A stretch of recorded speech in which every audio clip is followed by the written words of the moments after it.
সোণাৰীৰ সত্ৰীয়া নৃত্যৰ শিক্ষয়িত্ৰী কবিতা চেতিয়া ৰাজকুমাৰীৰ স্মৃতিচাৰণ সভা অনুষ্ঠান সম্পন্ন হয় সোণাৰী ৰাজহুৱা প্ৰেক্ষাগৃহত। চৰাইদেউ জিলাৰ সোণাৰীৰ ইন্দ্ৰধনু সত্ৰীয়া সাংস্কৃতিক বিদ্যালয়ৰ প্ৰতিষ্ঠাপক প্ৰধান শিক্ষয়িত্ৰী কবিতা চেতিয়া ৰাজকুমাৰীৰ দেৱাসন ঘটে। ইয়াৰ পৰিপ্ৰেক্ষিতত এই সাংস্কৃতিক বিদ্যালয়খনৰ প্ৰাক্তন ছাত্ৰ ছাত্ৰীসকলে প্ৰয়াত শিক্ষয়িত্ৰীগৰাকীৰ স্মৃতিচাৰণ অনুষ্ঠান এটি অনুষ্ঠিত কৰিবলৈ 23 অক্টোবৰত সোণাৰী ৰাজহুৱা প্ৰেক্ষাগৃহত অনুষ্ঠিত কৰিছিল এখন ৰাজহুৱা সভাৰ মৰ্মে। আজি সেই ৰাজহুৱা সভাৰ মৰ্মে সোণাৰী ৰাজহুৱা প্ৰেক্ষাগৃহত চৰাইদেউবাসীৰ ৰাইজৰ উপস্থিতিত স্মৃতিচাৰণ সভা অনুষ্ঠিত হয়।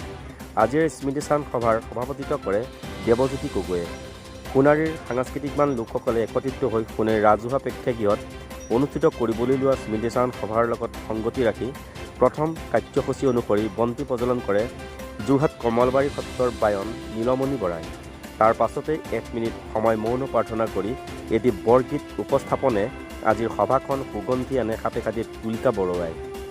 আজিৰ স্মৃতিচাৰণ সভাখনত বিশিষ্ট অতিথি হিচাপে উপস্থিত থাকে শংকৰী সংগীত বিদ্যাপীঠৰ উপসভাপতি প্ৰমোদ তামুলী, সত্ৰীয়া পৰীক্ষা পঞ্জীয়ক খগেন্দ্ৰ নাথ বৰা, সত্ৰীয়া সংগীত বিদ্যাপীঠৰ উপসচিব খোল সম্ৰাট সদা হাজৰিকা, সত্ৰীয়া পৰীক্ষা সচিব মৃদুল কুমাৰ বৰা, নিৰ্দিষ্ট বক্তা হিচাপে থাকে ৰেখামণি তামুলী, প্ৰভাকৰ গোস্বামী, সংগীত বিদ্যাপীঠৰ উপদেষ্টা জ্যোৎস্নাময়ী দেৱী, বিপিন শৰ্মা, সদৌ অসম ছাত্ৰ সন্থাৰ কেন্দ্ৰীয় সমিতিৰ বিষয়ববীয়া প্ৰশান্ত দত্ত, অসম জাতীয়তাবাদী যুৱ ছাত্ৰ পৰিষদৰ জিলা সমিতিৰ উপদেষ্টা অভিজিৎ বৰুৱা, বিশিষ্ট অতিথিৰ দুআষাৰ প্ৰদান কৰে ৰেখা তামুলী বৰা, খগেন্দ্ৰ নাথ বৰা, সমজুৱা একাষাৰত দিবাকৰ বৰা, গুৱাহাটী মঠঘৰীয়াৰ নীৰেণ কাকতি, শিৱসাগৰ কালুগাঁৱৰ দীপামণি গগৈ, কবিতা চাবুকধৰা, প্ৰসন্ন ফুকন, প্ৰশান্ত শৰ্মা, জুৰি দেৱীকে আদি কৰি বিভিন্নজন গুণমুগ্ধ ব্যক্তি উপস্থিত থাকে।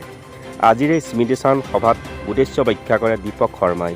এই স্মৃতিচাৰণ সভাত ছাত্ৰ ছাত্ৰীয়ে তেওঁলোকৰ সত্ৰীয়া নৃত্যৰে নৃত্য প্ৰদৰ্শন কৰি বিভিন্নজনৰ বিশিষ্ট গুণমুগ্ধ অতিথিৰ সাৰুৱা ভাষণে মুগ্ধ কৰিলে ছাত্ৰ ছাত্ৰীৰ লগতে চৰাইদেউবাসী ৰাইজক।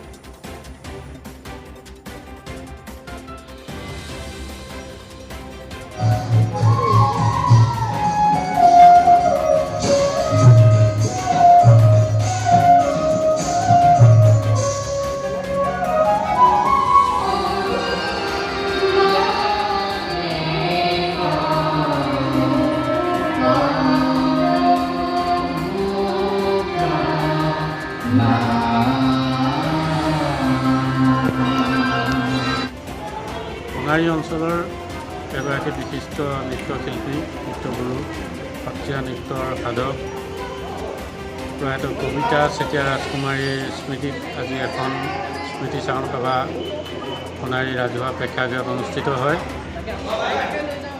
ইন্দ্ৰধনু সংগীত বিদ্যালয়ৰ প্ৰতিষ্ঠাতা কবিতা ৰাজকুমাৰী এগৰাকী সত্ৰীয়া নৃত্যৰ বিশাৰদ। তেখেতৰ ছাত্ৰ ছাত্ৰীসকল আৰু সোণাৰীৰ বিশিষ্ট সাংস্কৃতিক কৰ্মীসকলৰ সহযোগত আজি এক বিশেষ স্মৃতিচাৰণ সভা ইয়াত অনুষ্ঠিত হয়। স্মৃতিচাৰণ সভাৰ কাৰ্যসূচী সুকলমে অনুষ্ঠিত হৈছে। সত্ৰীয়া সংস্কৃতি কেন্দ্ৰৰ বহুকেইজন বিশিষ্ট বিষয়ববীয়া আজি এই অনুষ্ঠানত উপস্থিত থাকে। ইয়াৰ উপৰিও তেখেতৰ প্ৰশিক্ষিত ছাত্ৰ ছাত্ৰীসকলে ইয়াত অনুষ্ঠানৰ শেষত নৃত্য পৰিৱেশন কৰি অনুষ্ঠানৰ সৌষ্ঠৱ বৃদ্ধি কৰে। আমি আজিৰ এই কাৰ্যসূচী সফলভাৱে ৰূপায়ণ হোৱাৰ ক্ষেত্ৰত যিসকলে সহায় সহযোগিতা আগবঢ়ালে তেখেতসকললৈ আন্তৰিক ধন্যবাদ জ্ঞাপন কৰিছোঁ আৰু পৰিয়ালবৰ্গলৈ আমি কৃতজ্ঞতা জনাইছোঁ। আজিৰ এই কাৰ্যসূচীটি আমি দিনজোৰা কাৰ্যসূচী অনুষ্ঠিত কৰিলোঁ। পুৱাবেলা তেখেতৰ বৃহৎ নাম প্ৰসংগৰ আয়োজন হ'ল। তাৰপিছতে দুপৰীয়া 12 বজাৰ পৰা আমাৰ স্মৃতিচাৰণ সভাৰ কাৰ্যসূচী আৰম্ভ হৈ এই প্ৰায় 3 ঘণ্টা যোৰা কাৰ্যসূচী এতিয়া সমাপ্ত হৈছে।